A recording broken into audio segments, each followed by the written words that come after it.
Welcome back to the program. 2019 saw entrepreneurs in South Africa sell African dolls, while Rwanda processed aloe vera into organic soap. Recycling was a strong theme in West Africa. Nigeria made colorful decorations from recycled paper, while Ghana assembled Afro-trendy coffee tables from old tires. Take a look. A South African startup created a new range of African dolls, hoping to empower African girls and capitalize on growing demand for toys on the continent. The dolls are made in a variety of skin tone and hair textures, scented with other aromas like vanilla, and sell for a minimum of $31, attracting buyers from various parts of Europe, America, and Africa. We felt if we created a doll that would be representative of an African child, for the child to grow up knowing that I'm beautiful, I'm pretty, to associate prettiness and beauty with themselves rather than looking outside for external validation factors to who they are. Aloe vera, capucine, and kapsu, these medicinal plants are the key ingredients for Rwandan entrepreneur Cephas Nishimremi's line of cosmetics known as Uburanga. The herbs and plants are dried, crushed, and mixed with a variety of substances, including oil and water to create soap. We make sure that the product which we are producing is for Africa especially, and they are natural. The other product they have chemicals, some chemicals, and these chemicals can destroy, for example, the skin.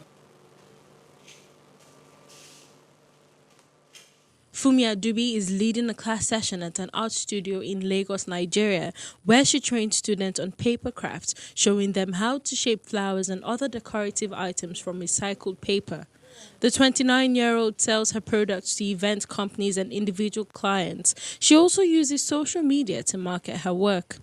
Nigerians are actually adapting to it. Like, whenever they see my flowers, they're like, wow, is this really paper? Can I touch it? What materials do you use? As in, how did you do this? And that's why I train people too, to make them know that you can actually make something beautiful out of just papers. And yeah, for event planners, a lot of them are fascinated with the fact that you can actually use them for events. It's something new. So it's really helping their business too, because when they use for one client, another client says, oh, I love what you did with those flowers and I want you to do it for my event. And it goes on and on like that. Meanwhile, Jeffrey Yeboah makes a coffee table out of recycled tires at his workshop in Accra, Ghana. Yeboah taught himself how to make side tables, coffee tables, and armchairs.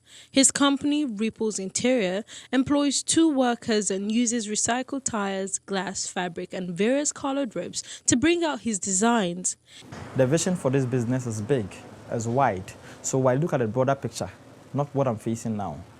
Sometimes I wake up with no money at all in my pocket. I've used every money to buy ropes, and since I'm training people, there are some material that will do that. I will never sell them because, I was just training people with it and all that. So at the end of the day, I will not get anything, but nothing stops me. He advertises his work on social media and also gets referrals from other customers, where clients can order custom-made designs ranging from $30 to $250, depending on the size and design. Look here. Yeah, look here. Yeah. This festive season, the expectation to see an average 200 billion rand spent across South Africa is still in full swing. While many travelers have flocked to hotels to experience spending their holidays in the country, others have opted for affordable spaces called backpackers' lodges. These spaces connect travelers to exciting activities that showcase the best that South Africa has to offer. Our South African correspondent Katleho Lehodi spent some time at a backpackers' joint to find out what makes this mode of accommodation increasingly appealing to tourists.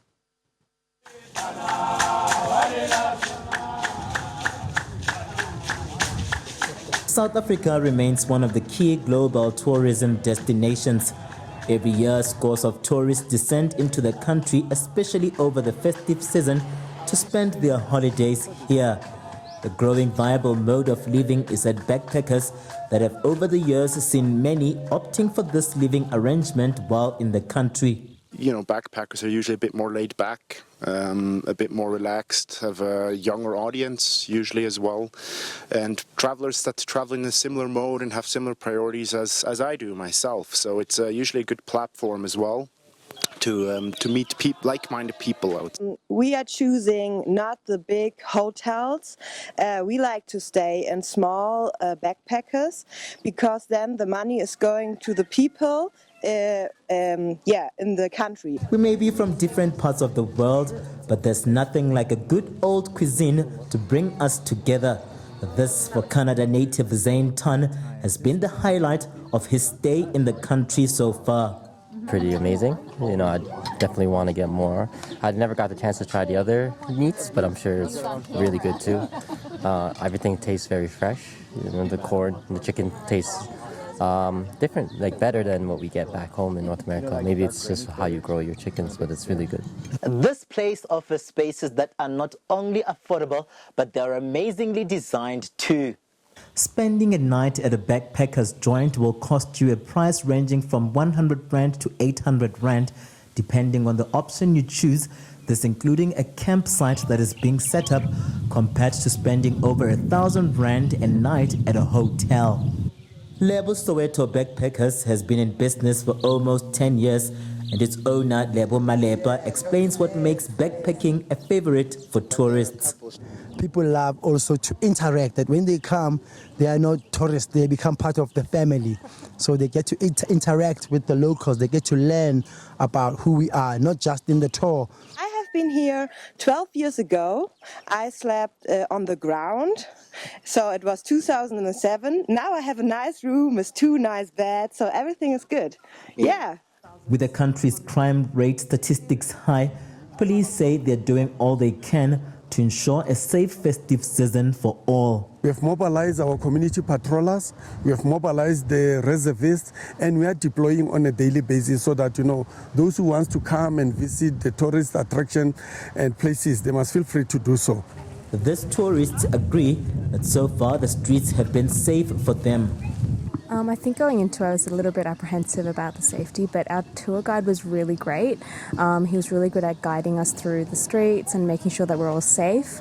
So in the first 10 minutes, we feel like we're going through a neighborhood that we know. So businesses also boom during the festive period.